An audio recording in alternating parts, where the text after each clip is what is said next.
Olá, eu sou Ana Carolina Con e seja bem-vinda ao canal Não Me Engane. Hoje eu vou contar para vocês a história de Rudi Kurniawan, um indonésio que se tornou o maior falsificador de vinhos do mundo. O que se sabe sobre a origem de Rudi é que ele chegou nos Estados Unidos no final dos anos 90 com visto de estudante. Aí ele começou a frequentar os ambientes onde os apreciadores de vinho frequentavam também, começou a se entrosar, a experimentar vinhos e se apaixonou pela bebida. No início dos anos 2000, ele começou a frequentar leilões e outros lugares onde se reuniam vários apreciadores de vinho. Só que esses leilões, gente, não era assim uma coisa, um leilão que você compra R$50, eram vinhos milionários que se vendiam ali. Ele começou a chamar a atenção porque ele tinha um paladar e um olfato muito apurados.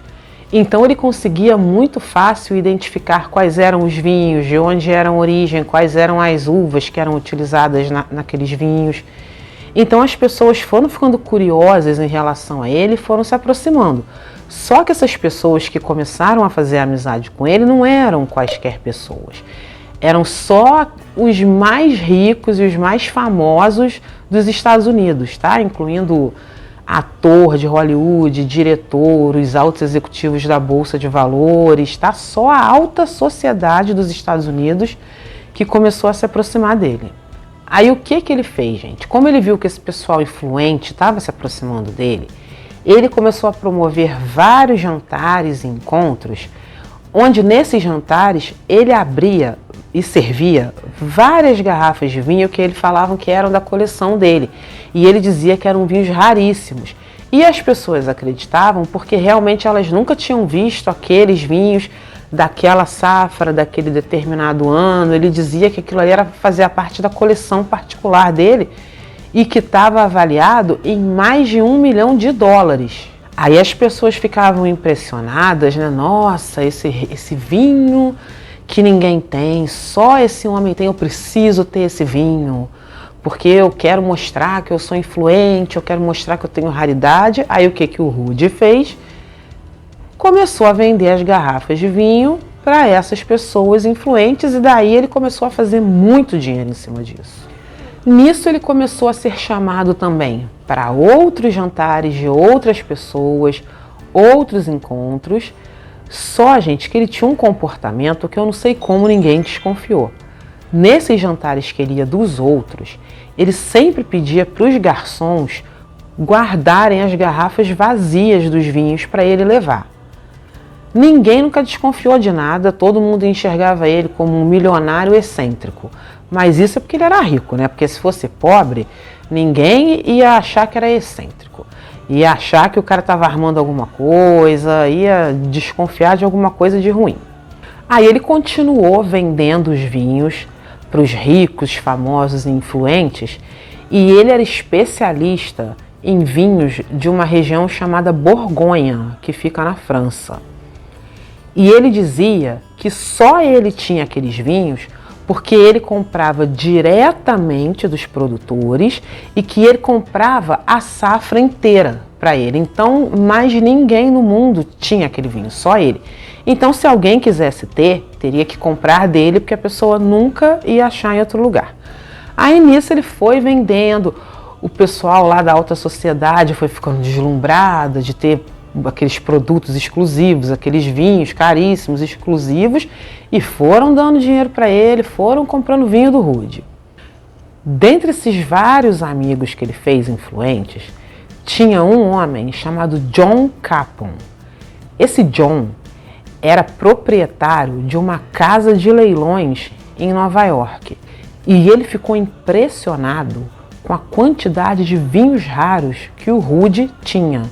Então ele propôs um negócio para o Rudi deles fazerem um leilão para poderem vender os vinhos. Eles venderiam os vinhos em lotes, ao invés de ele vender garrafa por garrafa, eles venderiam lotes e leilão, né? Quem dá mais compra. Eles ficaram lá competindo para ver quem é que tinha mais dinheiro para comprar o vinho do Rudi. Aí no ano de 2006, só nesse ano, gente, ele vendeu 2.500 lotes de vinhos em 2 leilões diferentes, mas no total ele arrecadou 35 milhões de dólares. Esse valor hoje, tá? Se a gente fosse converter para real hoje, 2021, daria mais ou menos 188 milhões de reais. Esses leilões que o Rude promoveu bateram o recorde mundial de venda de vinhos. Aí em 2008, o Rude, impressionado com aquela quantidade de dinheiro que ele ganhou, começou a querer organizar um novo leilão. Nesse leilão, ele ia vender 268 garrafas de vinho diferentes. Uma parte desses vinhos que ele ia vender era um certo vinho da região da Borgonha, da safra de 1929, e tinha uma outra parte que eram da safra de 1971, de um outro vinho, só que de outro ano.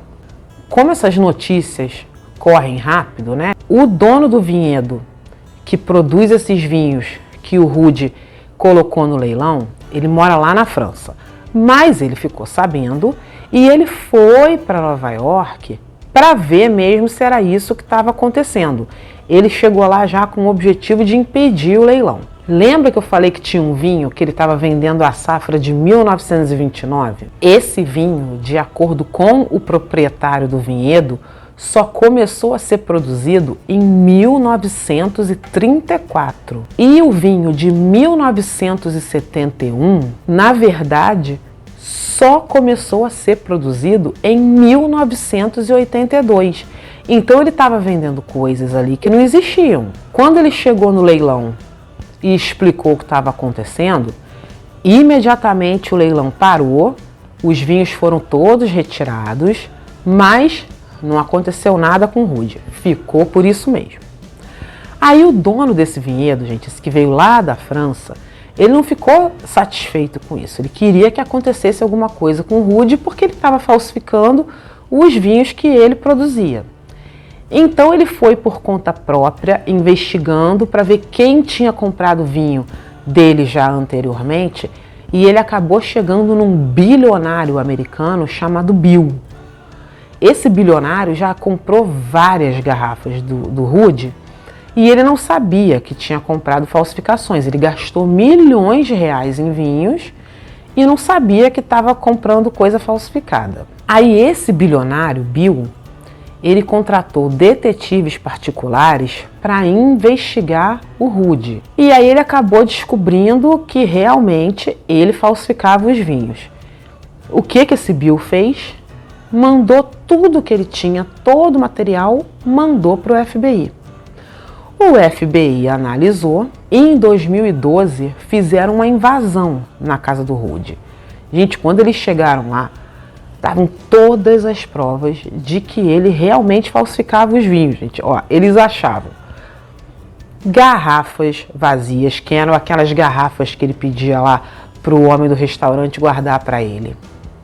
Achou rolha, achou um monte de rótulo e acharam um caderno que tinha várias receitas, mas assim, as receitas eram tudo de vinho barato, vinho de 10 reais, que ele comprava um monte de vinho diferente assim no supermercado e ele ia fazendo várias receitas, misturava um pouquinho desse com um pouquinho do outro.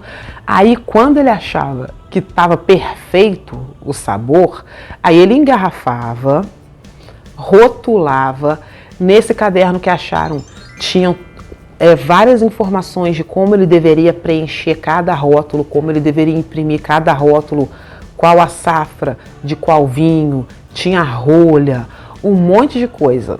Aí, gente, eu só fico imaginando o cara que pega um monte de vinho barato, mistura tudo e vende para esse monte de milionário aí que se diz super entendedor de vinho. Eles não entendem a nada, né? Aqueles roda o vinho, cheira o vinho, faz um monte de negócio. Aquilo ali é só para aparecer, porque os caras bebem um vinho de 10 reais, como se fosse um vinho de $1 milhão. Gente, o Rude foi preso, tá? Aí em 2013 ele foi condenado por falsificação. E ele teve que devolver também mais ou menos $24 milhões para pessoas que compraram os vinhos dele e reclamaram. Em 2020, ele foi solto, mas ele já tem uma ordem de deportação, porque além disso tudo, ele estava ilegalmente esses anos todos lá nos Estados Unidos. E assim termina a história dele. Você já conhecia essa história? Você conhece alguma história curiosa de algum golpe que aconteceu? Se você souber, eu quero saber, tá? Por hoje é só. Se cuidem e até o próximo vídeo.